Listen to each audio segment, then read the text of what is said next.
पर जी जब मन में दो आवाजें आती हैं, एक कहती है ये कार्य करो और दूसरी कहती है इसे मत करो, तो हम कैसे समझें कि ये मन की आवाज है या अपने आत्मा? हृदय में चार वृत्तियां उदय होती हैं, मन, बुद्धि, चित्त, अहंकार। चित्त ने चिंतन किया, मन ने संकल्प किया, बुद्धि ने निश्चय किया, अहंकार ने कर्ता भाव से स्वीकार किया, तब क्रिया होती है।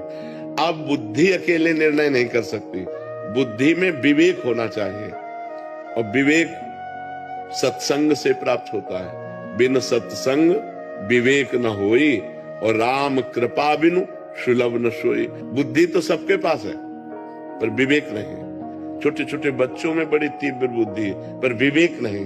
होए विवेक मोह भ्रम भागा, जे ही विवेक होगा नहीं, बिल्कुल ब्रेक ऐसी लगेगी कि 1 इंच भी हमारी शरीर रूपी गाड़ी गलत मार्ग में नहीं जाएगी। विवेक ना होने के कारण, सत असत का ज्ञान ना होने के कारण वो असत क्रियाओं में ही बुद्धि बढ़ती चली जा रही है। इसलिए नाम जप, सत्संग, शास्त्र स्वाध्याय और पवित्र आचरण, चरित्र ठीक रखो। आज चरित्रहीन हो रहा है समाज हमारा।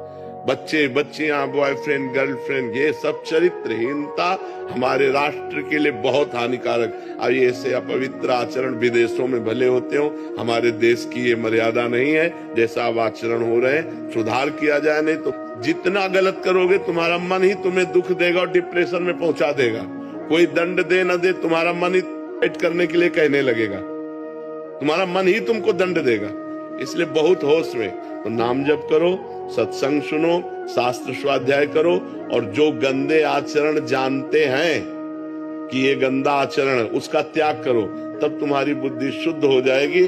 तब तुम्हें पता चलेगा ये मन की मांग है या मेरी मांग है।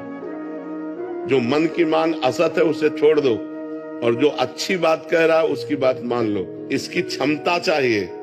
मन ऐसा नहीं कि तुम कह दिया हम नहीं मानते तो छोड़ देगा, तुमको वही करना पड़ेगा जो वो चाहेगा, एकदम अशांति पैदा कर देगा। उस समय चाहिए राधा राधा राधा। अगर उस समय नाम जप कर रहे हैं, भगवान को पुकार रहे हैं, तो फिर मन शांत हो जाएगा। और अगर भगवान को नहीं पुकार रहे तो आपका मन असत मार्ग में ले जाकर गिरा ही देगा आपको। भले बाद में आप रो, पश्चाताप करो, पर वो गिरा देगा। पवित्र आचरण रखो। गलत आचरण जब होने की बात हो तो भगवान को पुकारो, रक्षा करेगा।